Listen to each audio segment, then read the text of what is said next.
هەوڵەکانی دەستپێکردنەوەی کۆبوونەوەی لایەنە سیاسیەکان بە دەوری یەک مێزی گفتوگۆ بۆ چارەسەرکردنی کێشە سیاسیەکانی ئێستای هەرێمی کوردستان و کۆدەنجی لایەنە سیاسیەکان بەشێک لە لایەنە سیاسیەکان ئەمە بە گرنگ و بایەق وەسف دەکەن.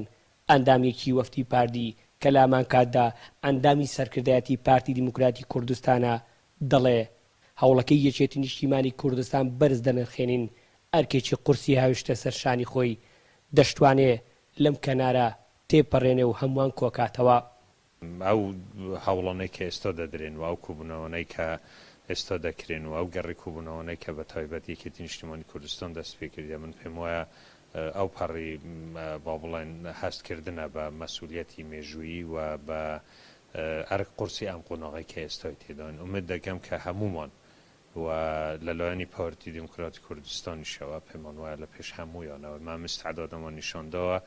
کە هەرچیەکی لە گرێ سیاسیەکان یا لە گرفتە سیاسیەکانمان هەبێت بەلەوە بنین لە پێنەو ئاساییکردنەوەی سەرجەم بارودۆخەکە بە تێکڕا لە هەموو ڕۆیەکەوە هەمومان بەیەکەوە کار بکەین هەم بۆ ئەوەی ڕێگا خۆشکار بین بۆ ئەو بڕیارە چارەنووسسازەی کە ملەتی ئێمە ئامادەسازی بۆ دەکات بۆ ئەوەی بڕیار لە ئایندەی خۆی بدات. ئەندامێکی سەرکردایەتی حزبی شووعی کوردستان دەڵێت هەموو هەوڵ و مبادرەیەکی لایەنە سیاسیەکان بۆ کۆکردنەوە و یەک ئامانجی سەرکەوتن بە گرنگ وەسف دەکەین. دەشڵێت ئەو کێشانی ئێستا لە کوردستانن کێشەیەک نین بنبەست بێ و چارەسەری بۆ نەکرێ. ئەو هەوڵەی ئێستا یەکێتی و تەواوی لایەنە سیاسیەکان دەتوانێت ئەو قەیرانە سیاسی هەرێمی کوردستان تێپەڕێنێ. مبادرەیەک لە هەر هێز و لایەنێکی سیاسی لە هەرێمی کوردستان بۆ ینی یەکخستنەوەی ماڵی کورد لە هەرێمی کوردستاندا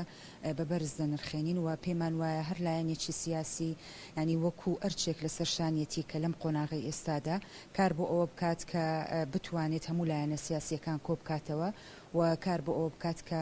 ماڵی کورد یەک بخاتەوە لەم قۆناغە هەستیارەدا. پێم وایە بەڕاستی لە هەرێمی کوردستاندا ینی ئەو کێشانەی کە هەیە کێشەی بنبەست نین ینی ئەو کێشانە چارەسەریان بۆ هەیە دەتوانین چارەسەریان بکەین. ئەویش بەوە دەبێت کە هێز و لایەنە سیاسیەکان هەندێک تەنازولات بۆ یەکدی پێشکەش بکەن. هەوڵەکانی یەکێتی نیشتیمانی کوردستان و دەستپێکردنەوەی کۆبوونەوەکانی بۆ کۆکردنەوەی لایەنە سیاسیەکان لەسەر یەک مێزی گفتوگۆ و تێپەڕاندنی ئەو دۆخە سیاسی لە هەرێمی کوردستان بەشێک لە لایەنە سیاسیەکان هەرێمی کوردستان بە گرنگ و پڕبایەخی وەسف دەکەن دەخوازن هەمووان کۆک بن و پێشنیارەکانی یەکێتی بەهان وەرگرن بۆ چارەسەرکردنی دۆخی ئێستای هەرێمی کوردستان و کاراکردنەوەی پەرلەمانی کوردستان و هەنگاوەکان بۆ ئەنجامدانی ڕفراندۆم و هەڵبژاردن لە هەرێمی کوردستان. دەژڵێن یەکێتی جارێکی دیکە ئەو بارە قورسەی خستۆتەوە سەرشانی بۆ هێنانەکایی ئاشتەوایی سیاسی لە هەرێمی کوردستان. هەریاتکەریم گەلی کوردستان هەولێر.